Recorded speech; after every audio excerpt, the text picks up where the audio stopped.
depressed, frustrated, sad, confused. You want answer. Let's talk.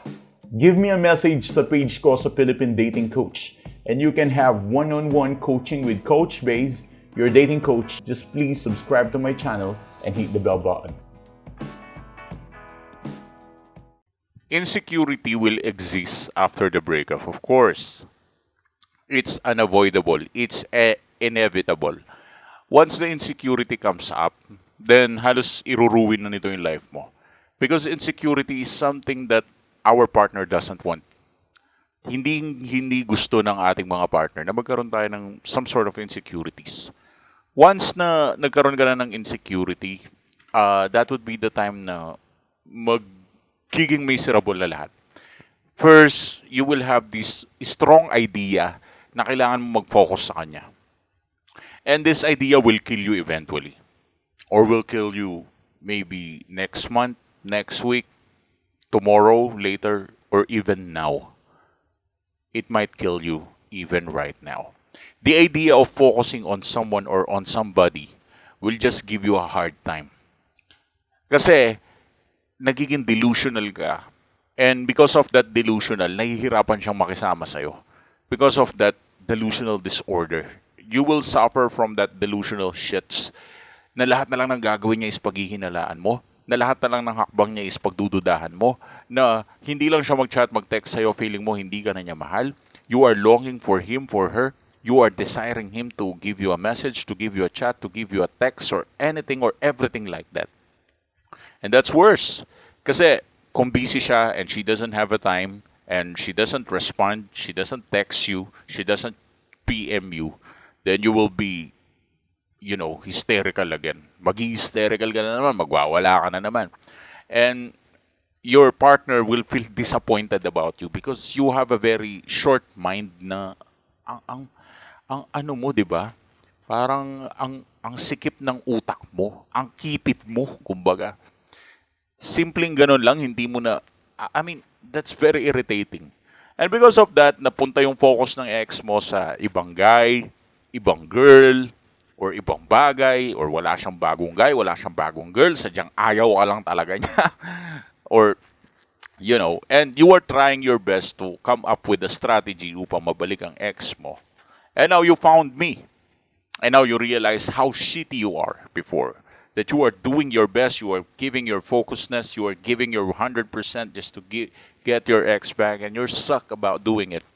And you are not graduating about doing it, diba? So, you are becoming worse and worse. Then there's no such result. And now I found something that literally will change the game forever. And what is the game changer na will change the game forever? Just don't mind your ex. Ulitin ko, no? Just don't mind your ex. You just need to be logical from time to time. Kailangan mo lang ma-realize na hindi lang siya yung tao sa mundo. You just need to value yourself. Pagsisisihan din ng ex mo ang pag-iwan niya sa'yo because when she or when he or she sees you na you are changing your life dramatically and drastically, she or he can see you na you are not that so dramatic and you don't mind him at all.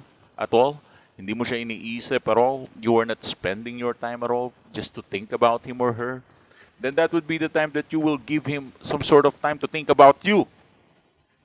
When you don't think about him, he will think about you. When you don't think about her, she will think about you. And that's how it works. This is the game of breakup. This is what's happening. The more you stalk your ex, the more you worse become. The more you don't stalk your ex, the more, na magiging better ang outcome. You just need to trust your guts. You just need to trust your instinct. You just need to trust yourself. You need to believe yourself. You need to have that, strong amount of confidence. You need that right now. You need that. You really, really need that. Kailangan nyo magkaroon ng panata sa buhay nyo. Na kung ang ex nyo, sinaktan kayo sa iba't ibang paraan. Maaring iniwan kayo. Maaring hiniwalayan kayo. Maaring nilaglag din kayo sa ere.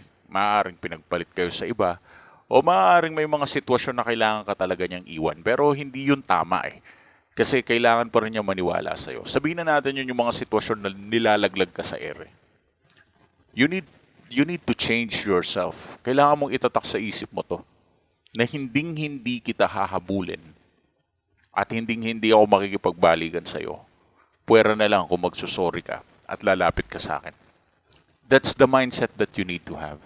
And that's the mindset na kailangan natin. Kailangan mo yung ganyang uri ng mindset. Kasi kung wala kang ganyang mindset, kawawa ka. And that's not how you respect yourself, of course. Kung talagang mataas ang tingin mo sa sarili mo, kung talagang high value ka, you need to have this kind of mindset na kung hindi ka magsusorry pabalik, hindi kita babalikan. Especially kung alam mo kung sino ang may kasalanan kung ba't kayo naghiwalay. If you have a question, just give us a message sa aming page sa Philippine Dating Coach. Blah! Thanks for watching.